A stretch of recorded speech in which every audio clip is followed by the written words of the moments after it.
Todo estaba listo. El vestido, las limusinas, las fotos, la familia y el novio esperando en la iglesia. Pero afuera estaba un hombre que no soportó verla sin él, porque en su mente, si ella no era para él, no iba a ser para nadie. Esta es la historia de Gladys Ricard.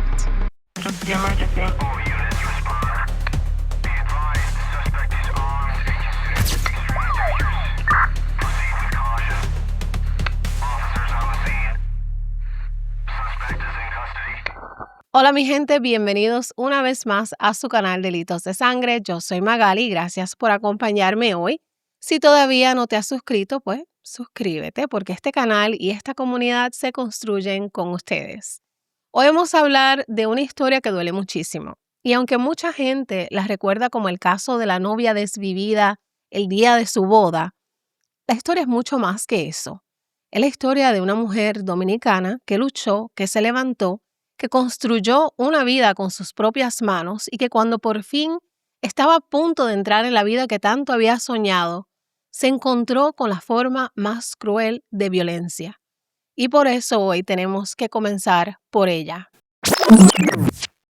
Mucho antes de que el domingo 26 de septiembre de 1999 amaneciera en Richfield, Nueva Jersey, con un vestido blanco colgado, con flores acomodándose a toda prisa, con un Rolls Royce y 2 limusinas Stretch, esperando fuera de una casa llena de familia, la vida de Gladys Ricard ya llevaba años de lucha, de sacrificio y de sueños. Gladys no apareció en esta historia como una novia. Gladys llegó aquí después de haberse hecho a sí misma fuerza de esfuerzo. En 1979, en un pueblo pequeño de la República Dominicana, Gladys era una muchacha de apenas 19 años que ya cargaba en brazos a su hijo Davis. Era madre soltera, era joven y ya sabía lo que era sentirse apretada por la vida y aún así no rendirse. Su hermano Juan Ricard la recuerda como una mujer con sueños, una mujer que quería ser más de lo que tenía alrededor, más de lo que el momento le estaba ofreciendo, más de lo que se suponía que le tocara. A los 22 años, alrededor de 1982, Gladys tomó una decisión que le partió la vida en dos. Reunió dinero como pudo, lo necesario para irse a Estados Unidos y empezar de cero, y para hacerlo, tuvo que dejar temporalmente a Davis con un familiar mientras abría camino. Así llegó a Nueva York, al vecindario de Washington Heights en Manhattan, donde ya vivían su hermana y sus sobrinas. Washington Heights no era cualquier lugar para una dominicana recién llegada. Era un punto de entrada, un pequeño pedazo de isla incrustado en la ciudad, donde la nostalgia convivía con el cansancio y donde el sueño americano no sonaba bonito, sonaba urgente. Allí llegó Gladys, aprendió inglés, estudió contabilidad en un colegio local y trabajó mientras estudiaba, y 4 años después logró ahorrar lo suficiente para traer a su niño Davis con ella a Estados Unidos. Ya para 1989, apenas 6 años después de haber llegado a Estados Unidos, trabajaba como supervisora en el departamento de contabilidad de una compañía en Midtown Manhattan. O sea, Gladys no solo estaba sobreviviendo, Gladys estaba subiendo. Y aún con todo eso encima, no perdió esa parte luminosa que su familia tanto recordaba. Sus sobrinas la veían como una mezcla rara y hermosa de una mujer adulta y una muchacha alegre. Mayelin Ricard la describe como una niña atrapada en el cuerpo de una mujer. Gladys llevaba a sus sobrinas de compras, las llevaba al cine, las ayudaba con solicitudes universitarias, hablaba con ellas de la vida, de los muchachos, y era la más americanizada de la familia, pero sin dejar de ser cercana, cálida y divertida. Esa mezcla de disciplina y dulzura era parte de lo que hacía a Gladys tan especial. No era una mujer fría, era una mujer viva. Entonces llegó 1992 y fue en el subway de Nueva York donde Gladys conoció a Agustín García, otro dominicano de 40 años que llevaba más de 25 años viviendo en Estados Unidos y que dentro de la comunidad dominicana tenía una reputación fortísima. No era un hombre cualquiera. Agustín era empresario, era visible, era respetado y además dirigía una organización comunitaria sin fines de lucro llamada Asociaciones Dominicanas. Gente que lo conocía desde principios de los años 80 hablaba de él como un hombre profesional, activo políticamente y dedicado al servicio comunitario. Desde afuera, Agustín parecía ser un hombre serio, hecho a sí mismo, alguien que inspiraba respeto. Ayudó a montar centros de cuidado y escuelas de negocios. Era un hombre admirado, un hombre al que mucha gente de Washington Heights miraba hacia arriba. Gladys y Agustín empezaron a salir y pronto se les vio juntos en reuniones sociales y eventos comunitarios. Eran una pareja visible, una pareja que lucía bien desde afuera. Y después de alrededor de un año de relación, Gladys se mudó con él a North Bergen, Nueva Jersey, aunque él todavía seguía muy ligado a Washington Heights. Vivieron juntos allí durante 2 años, pero dentro de esa casa la historia era otra. La convivencia empezó a tensarse, especialmente por la relación entre Davis y los hijos que Agustín tenía de un matrimonio previo. Norma Rosario, quien es hermana de Gladys, diría después que Gladys era muy infeliz en esa casa, que se quejaba de que Agustín no trataba bien a Davis. La convivencia no se sentía en paz. Ahora, la imagen pública seguía viéndose fuerte, la privada ya empezaba a desgastarse. En 1995, por todos los problemas que hubieron en la casa, Gladys y Davis se mudaron a una casa propia en Richfield, Nueva Jersey. Sin embargo, la relación con Agustín no terminó. Ellos siguieron saliendo, pero vivían en casas separadas. Gladys no estaba dispuesta a arriesgar la salud mental de Davis, y esto, yo como madre lo entiendo perfectamente. Las blended families o las familias ensambladas son bien difíciles y a veces toman años para que la familia se sienta como familia. Eso lo digo yo por experiencia. Dentro de la comunidad hispana, mucha gente ya veía a Gladys como la esposa de Agustín, aunque ellos nunca se casaron. Agustín la presentaba como su mujer, la sostenía públicamente de esa manera y así era como la mayoría los entendía, como una pareja seria, establecida, casi definitiva. Pero por dentro la realidad se iba poniendo más amarga. En algún punto de la relación, Gladys descubrió que Agustín le había sido infiel en múltiples ocasiones. Y aquí hay que hablar claro de Agustín porque ese hombre no era simplemente infiel de vez en cuando, ¿no? Según la propia familia de Gladys, a Agustín le gustaban demasiado las mujeres. Como dijo Juan Ricard, él no era feliz con una sola, él era feliz con muchas. Pero eso sí, mientras andaba por ahí como si la fidelidad fuera una sugerencia opcional, también quería tener al lado a Gladys viéndose bonita, presente y disponible para él enseñarla en público. O sea, él sí podía hacer lo que le diera la gana, pero ella tenía que quedarse ocupando el puesto de la mujer oficial. Muy conveniente, ¿verdad? Gladys había hecho numerosas quejas a su familia y amistades sobre las otras mujeres con las que Agustín se involucraba mientras seguía con ella. Y eso no era todo, también estaba el problema de control. Gladys le contó a Norma Rosario que en una discusión con Agustín le había sacado un arma que cargaba habitualmente y que ella asustada corrió al baño y se encerró. Gladys le tenía miedo a Agustín, aunque nunca lo expresara así directamente, pero para entonces lo que había entre ellos ya no era solo una relación desgastada.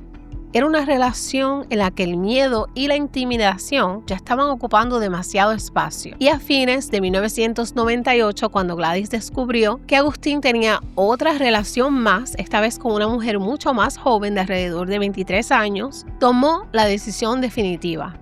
Esto se acabó, no más. Asimismo se lo dijo a su familia. Y esta vez Gladys sonaba distinto. Esto sonó como un verdadero cierre. Pocos meses después apareció en la vida de Gladys James Preston. James tenía 36 años, era contador y también trabajaba como músico. La conexión entre ellos fue casi inmediata. Gladys lo conoció en un restaurante cerca de la oficina donde trabajaba en Manhattan.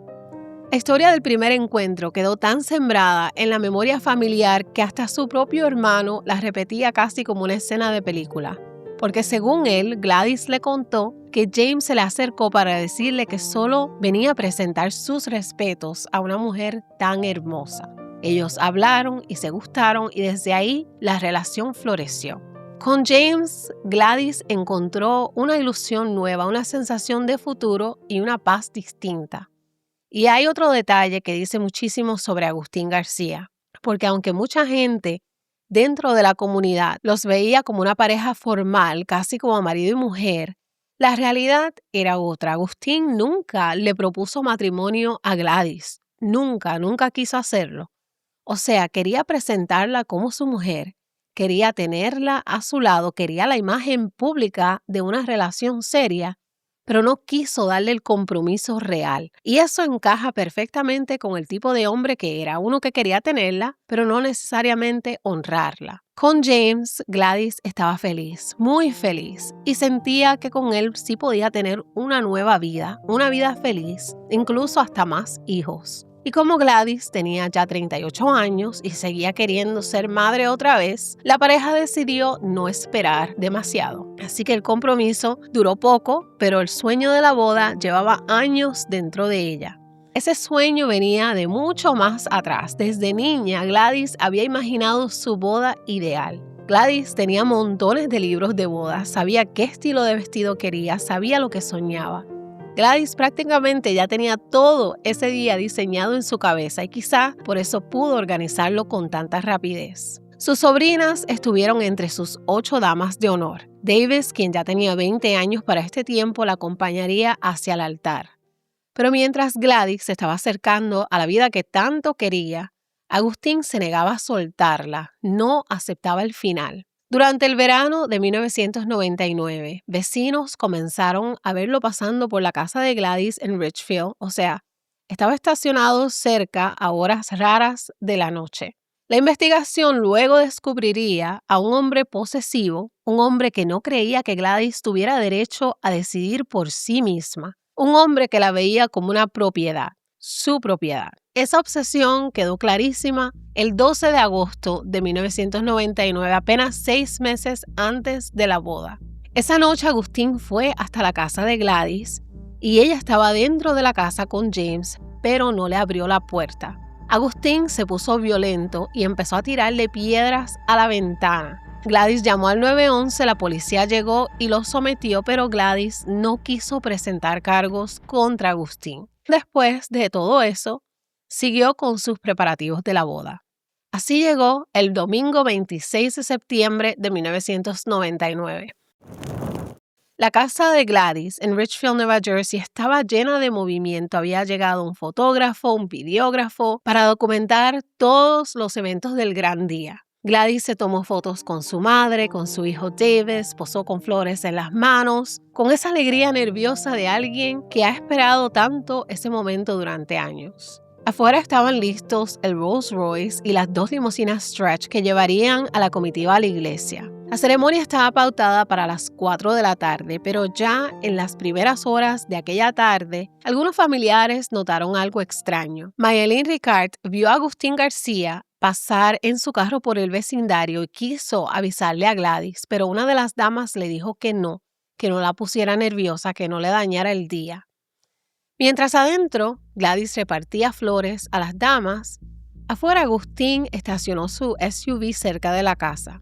Agustín estacionó su carro y se bajó como si no estuviera a punto de romperlo todo. Juan Ricard, el hermano de Gladys, cruzó la calle para enfrentarlo. Le preguntó qué buscaba porque sabía que no era bienvenido allí. No ese día, no a esa hora, no en esa casa, porque había llegado precisamente cuando adentro se estaban acomodando vestidos, flores y nervios de boda. Agustín le respondió que él también había sido invitado.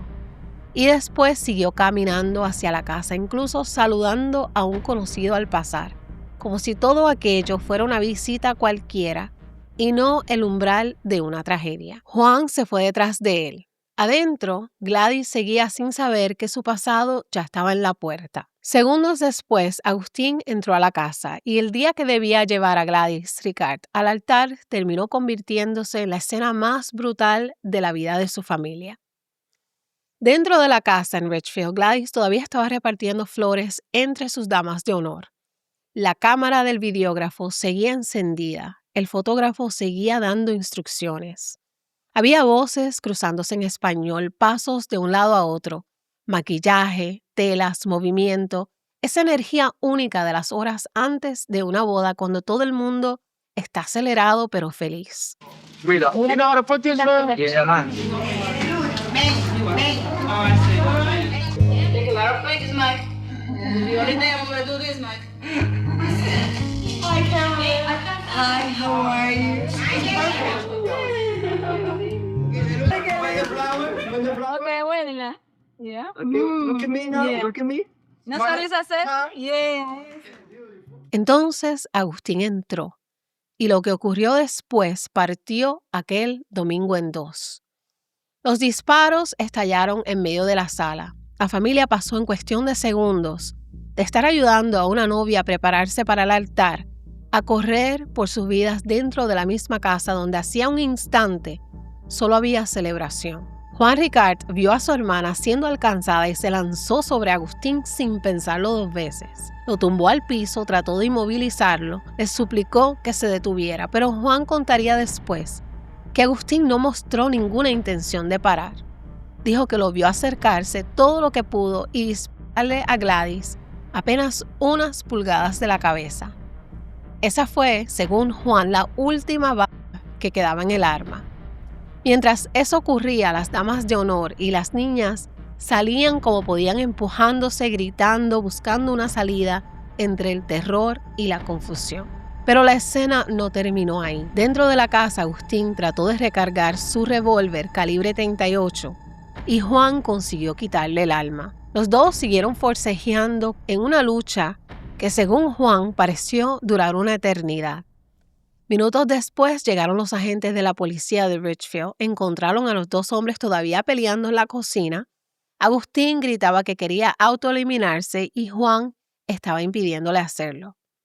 La policía los separó y los esposaron a ambos mientras trataban de entender qué era lo que estaba pasando. Y allí mismo, en la casa donde Gladys se estaba vistiendo para casarse, fue declarada sin vida. Gladys tenía 38 años, era domingo 26 de septiembre de 1999 y afuera todos seguían esperando. El Rolls Royce y las dos limusinas Stretch que debían llevarla a la iglesia a las 4 de la tarde.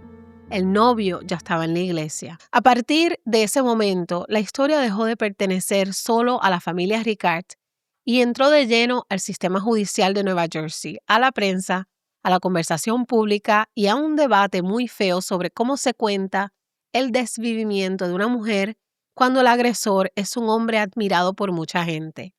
Porque ese era otro golpe. Agustín García, de 47 años, no era un desconocido. Hasta esa mañana era visto como un empresario exitoso y un hombre respetado por toda la comunidad dominicana. Su caída fue inmediata, pero el intento de controlar la narrativa apenas estaba empezando. Llevado al Bergen County Jail, Agustín aceptó hablar con el detective Robert Anzilotti. Dijo que aquel día iba de camino desde su casa en Nueva Jersey hacia un evento en Manhattan y que decidió pasar por la casa de Gladys. ¿Para qué? No sé, no tenía nada que hacer allí, además de querer saber en qué andaba ella.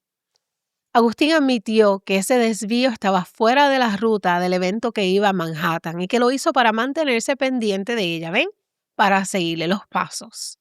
Al ver el movimiento de carros y personas en la casa de Gladys, se sorprendió como si todo hubiera sido una coincidencia. Pero cuando el detective Anzilotti le pidió que explicara lo del tiroteo, empezó a responder que no recordaba más. Y más adelante la historia cambió y terminó admitiendo que sí había entrado a la casa con el arma y que sí le había apuntado específicamente a Gladys y que sí le había disparado. Lo que no quiso dar fue una explicación completa de por qué. La investigación, dirigida en parte por el detective Mark Bendel, se movió rápido porque había una pieza de evidencia devastadora. El videógrafo de la boda había captado el crimen y eso cambió el enfoque de inmediato. Ya no se trataba de descubrir quién había disparado, se trataba de reconstruir qué había llevado a aquel momento y de enfrentar todo lo que la familia de Gladys ya sabía desde antes. Las infidelidades, el control, el arma, las discusiones. El episodio del 12 de agosto de 1999, solo 6 semanas antes de la boda, cuando Agustín se apareció en la casa de Richfield. Y recordemos que la policía llegó y lo controló, pero Gladys no presentó cargos contra él.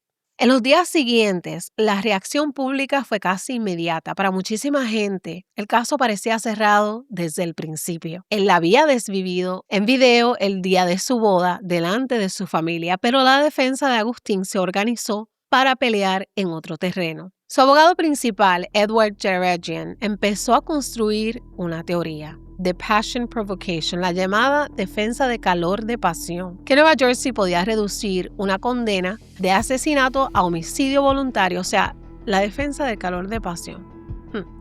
La idea era convencer al jurado de que Agustín no había cometido asesinato deliberado, sino que había actuado bajo una provocación emocional extrema sin tener el tiempo suficiente de calmarse. Y si el jurado se tragaba esa versión, la condena podía bajar de cadena perpetua por asesinato a apenas entre 5 y 10 años por homicidio voluntario si lograban que el jurado se convenciera de eso. Y para sostener eso, la defensa comenzó a decir que Gladys nunca había roto realmente con Agustín, que ellos seguían viéndose, que su relación física todavía continuaba y que él no sabía que ella se iba a casar ese día. En otras palabras, quisieron convertir un crimen de pasión en un arrebato sentimental. La estrategia se puso más sucia todavía cuando la defensa presentó otro video durante una conferencia de prensa el 7 de septiembre del año 2000. En una grabación de seguridad de un supermercado Pathmark tomada alrededor de la 1 de la mañana antes de la boda. Allí aparecían Gladys y Agustín juntos y la defensa usó esas imágenes para insinuar que la relación seguía viva, que Gladys llevaba una doble vida y que Agustín había sido provocado al verla horas después vestida de novia para casarse con otro hombre. Esa maniobra no solo buscaba ayudar a Agustín en la corte. Norma Rosario después diría que dentro de la comunidad hispana dominicana hubo gente que empezó a pensar que Gladys merecía lo que pasó por supuestamente estar con 2 hombres. Y para su familia, aquello fue una segunda violencia. No bastaba con que la hubieran desvivido, encima querían mancharla. El juicio comenzó el 2 de octubre del año 2001 en Bergen County, Nueva Jersey. James Preston asistió con miembros de su familia. La fiscalía tenía evidencia demasiado fuerte, tenía el video del crimen, la evidencia balística, las 12 balas extra que Agustín tenía en su bolsillo y hasta números de tablillas encontrados en un papel dentro del carro de Agustín que fueron rastreados a vehículos estacionados cerca de la casa de Gladys en meses previos, un detalle que reforzaba la idea de que Agustín la llevaba acechando desde hacía tiempo. La defensa, mientras tanto, intentó impedir que el jurado viera las imágenes más impactantes del video, argumentando que una mujer en traje de novia siendo atacada iba a inflamar emocionalmente a cualquiera. En una audiencia el 14 de febrero del año 2001, el juez decidió que los jurados no verían algunos segmentos de los preparativos, pero sí verían la secuencia del tiroteo. Y cuando la vieron, el impacto fue enorme.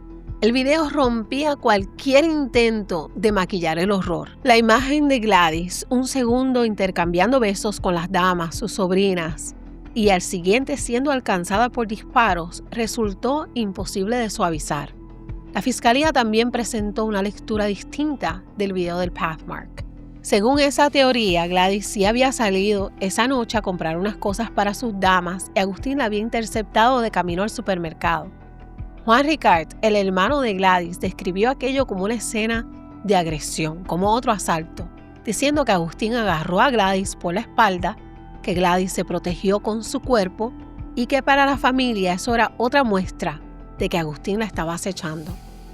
La defensa, en cambio, llevó testigos que insistían en que la relación seguía viva, incluyendo a la hija de Agustín, Natisa, y a vecinos que afirmaban ver a Gladys con frecuencia en la casa de él. También introdujeron una grabación hallada por Norma Rosario después del fallecimiento de Gladys, en la que se escuchaba a Gladys confrontando a Agustín por otra mujer. El problema era que nadie podía ponerle fecha a esa grabación, y para la defensa esa llamada mostraba que Gladys seguía emocionalmente vinculada a Agustín durante su compromiso con James.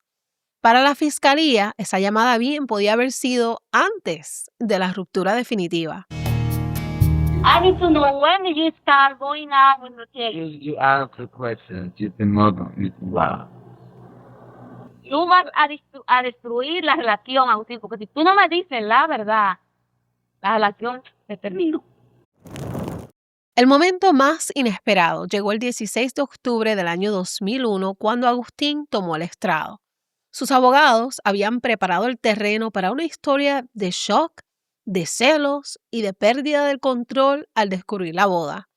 Pero Agustín cambió la jugada y en vez de sostener esa versión, empezó a decir que había entrado tranquilo a la casa de Gladys y que Juan Ricard, el hermano, y Davis, el hijo de Gladys, lo atacaron primero y que él sacó el arma en defensa propia y que un golpe que recibió en la cabeza lo dejó aturdido, que vio nubes blancas, un destello y que disparó en medio de esa confusión. Esa versión chocaba con lo que él mismo ya había dicho a la policía y con el propio planteamiento de sus abogados, donde habían admitido disparado únicamente contra Gladys. Pero la fiscalía le cayó encima con un dato demoledor. Agustín disparó un total de 5 veces, 3 de las cuales impactaron a Gladys y 2 fallaron por apenas pulgadas. Y el video tampoco mostraba la gran conmoción o la lucha previa que supuestamente había pasado como él decía. Agustín rompió a llorar y para quienes estaban allí su testimonio pareció más un teatro que de verdad.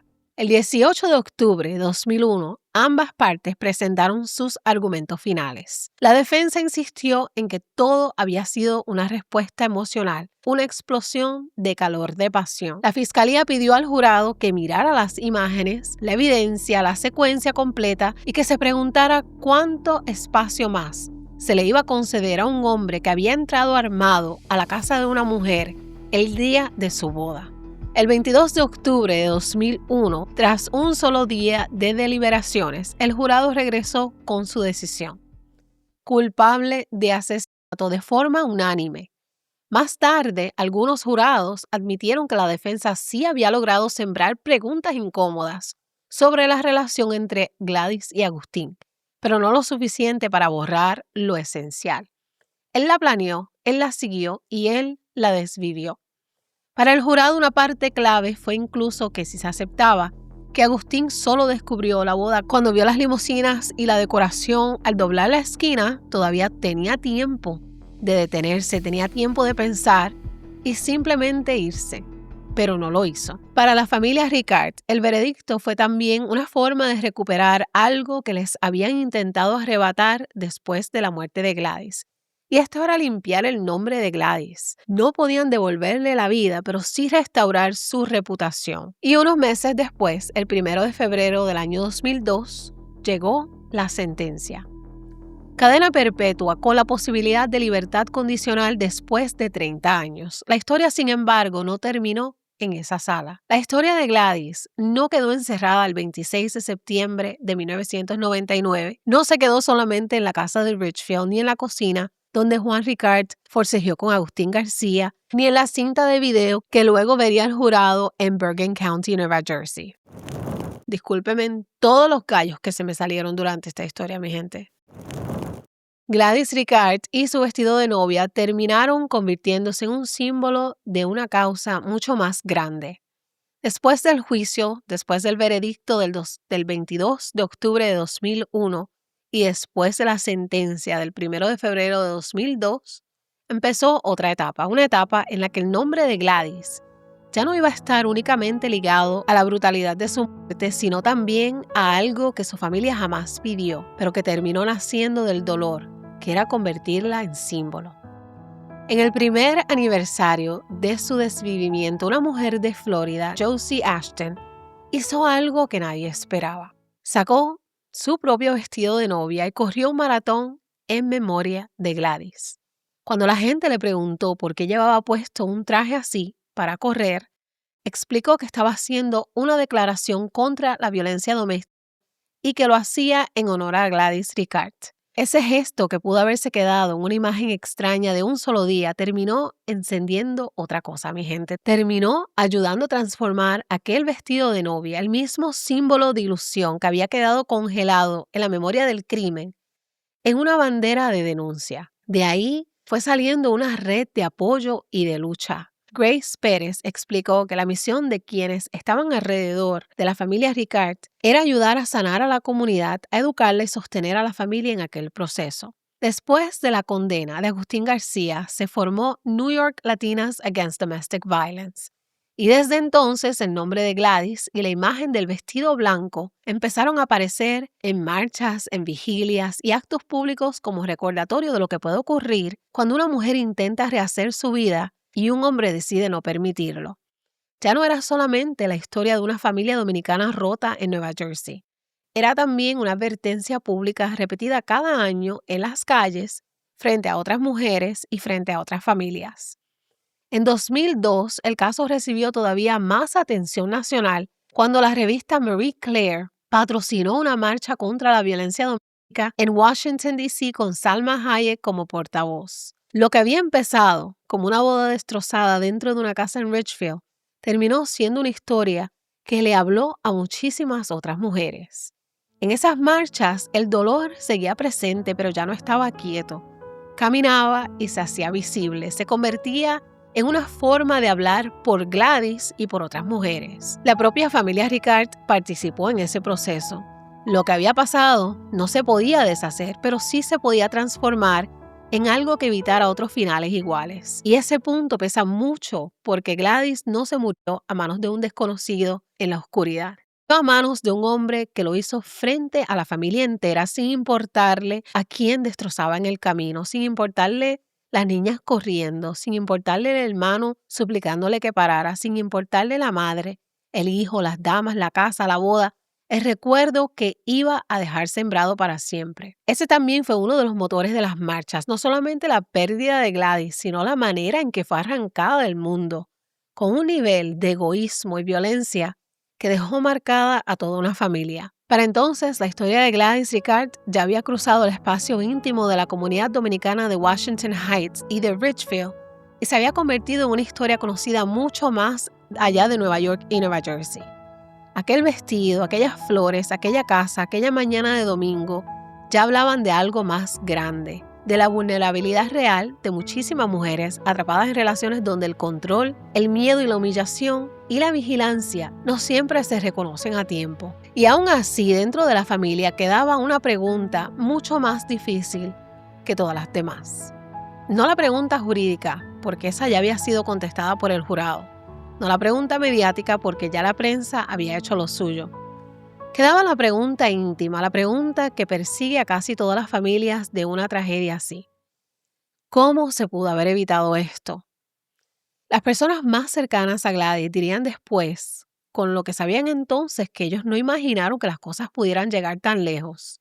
Si Gladys había hecho comentarios sobre el lado dominante de Agustín, si hubiese contado cosas, si había dejado caer señales, pero por miedo, por vergüenza, por agotamiento, por la esperanza de que el problema se apagara solo, o tal vez por esa mezcla de todo, nunca buscó la clase de ayuda que quizás le hubiera podido haber protegido. Su familia tampoco entendía todavía la magnitud real del peligro. Norma Rosario lo dijo con una claridad devastadora, que las mujeres tienen que pedir ayuda desde la primera vez y salir corriendo. Dijo que su hermana trató, pero su hermana no pudo. Dijo que en aquel momento no sabían tanto sobre esas dinámicas. Y esa frase pesa tanto porque no nace de la teoría, nace de la pérdida. Nace de una hermana que vio cómo la imagen pública de un hombre respetado tapó durante demasiado tiempo la dimensión real de lo que estaba ocurriendo. Nace desde que alguien entendió tarde que las escenas aparentemente aisladas, como el arma, en una discusión, las rondas nocturnas, las piedras, la negativa a aceptar la ruptura, no eran caprichos de un hombre herido, eran señales de peligro.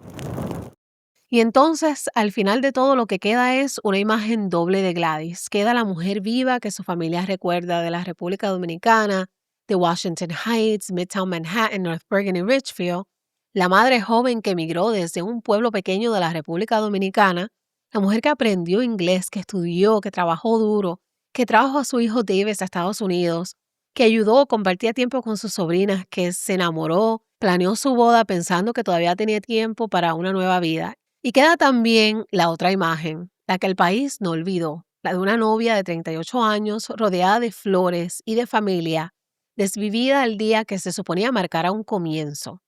Las dos imágenes conviven, las dos son verdad, pero la primera es la que explica por qué esta historia dolió en su momento y sigue doliendo tanto. Porque cuando se mira bien lo que se perdió, Aquel domingo 26 de septiembre no fue solo una boda. Se perdió una mujer que llevaba 20 años levantándose a sí misma. Se perdió una hija, una hermana, una madre, una tía, una profesional, una inmigrante que había logrado abrirse camino y que todavía tenía planes. Y por eso su familia peleó tanto, peleó por el veredicto, por su nombre y por su memoria. No podían devolverle la vida, pero sí podían negarse a que la última palabra sobre Gladys la tuviera el arma de Agustín García o las mentiras con las que intentaron ensuciarla después. Y aquí es donde esta historia deja de ser solamente la historia de una boda destruida y se convierte en algo mucho más incómodo. Porque mucha gente conocía a Agustín como un hombre respetado, un empresario hecho por sí mismo, admirado por la comunidad dominicana, un tipo que ayudaba al prójimo, que por fuera parecía serio, correcto, hasta ejemplar. Y entonces viene la pregunta que a cualquiera se le puede meter en la cabeza. Si él era tan buena gente, ¿qué fue lo que lo hizo cambiar? Esa pregunta, aunque natural, se queda corta, porque cuando uno mira la historia completa, lo que se ve no es un hombre bueno que se volvió un monstruo de un día para otro por arte de magia, mi gente. Lo que se ve es a un hombre que supo sostener una imagen pública mientras en privado ya venía enseñando otra cara. La cara del control, de intimidación, la cara del ego herido, la cara del hombre que podía tolerar muchas cosas menos una, perder el poder sobre una mujer. Desde mucho antes del domingo 26 de septiembre, Gladys ya le había contado a su familia que Agustín era dominante, que la había amenazado, que llegó a sentir miedo, que era posesivo. Y en su mente ella era una propiedad que le pertenecía a él y a nadie más. Y ahí está precisamente una de las verdades más feas de esta historia, que no siempre el peligro entra con cara de peligro. A veces entra con traje, con reputación, con buenos modales, con liderazgo comunitario, con gente defendiéndolo, con amistades jurando que era un buen hombre. Pero una cosa es la cara que alguien le enseña al mundo y otra muy distinta es la cara que le reserva a la mujer o a la pareja que cree que le pertenece. Agustín García podía haber sido admirado por muchos y al mismo tiempo estar vigilando a Gladys, rondeando su casa, apareciéndose de noche, tirándole piedras a la ventana y negándose a aceptar que esa relación se había acabado. Y por eso esta historia también obliga a hablar de violencia doméstica sin romanticismo, porque demasiadas veces la gente la sigue mirando como si fuera solamente un hombre celoso, un hombre dolido, un hombre enamorado, que no supo manejar una ruptura, pero no siempre se trata de amor. Esto se trataba de control, de posesión, de la idea enferma que si una mujer estuvo contigo, entonces te sigue debiendo algo, te debe explicaciones, te debe acceso, te debe presencia, te debe obediencia emocional.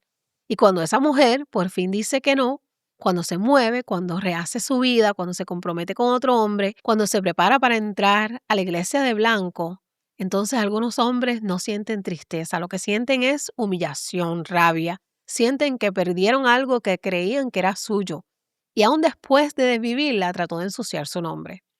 Y eso fue exactamente lo que vimos aquí. Y al final la verdad es que esta historia es brutalmente sencilla. A Gladys no la mató el amor, no la mató un arrebato romántico, no la mató una pasión imposible de controlar. La mató la posesión, la mató la violencia, la mató la incapacidad de un hombre para aceptar que una mujer podía seguir su vida sin él. Un hombre que era como el perro hortelano, que ni come ni deja comer. Y por eso esta historia no se debe contar como una tragedia pasional, se debe contar como lo que fue.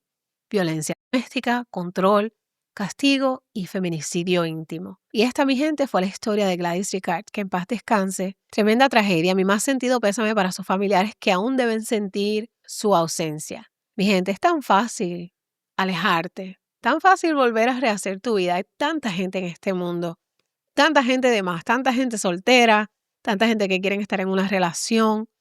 Eso de no soportar, no sé, creo que tenemos que enseñarle a nuestros niños desde joven que la palabra no hay que aceptarla y que la vida continúa. Y ya, hagan bien sin mirar a quién, mi gente. Los quiero mucho, nos vemos en el próximo episodio. Disculpen todos los gallos que se me han salido durante esta historia. Tengo la garganta horrible. Nos vemos, los quiero mucho. Delitos de sangre. Bye.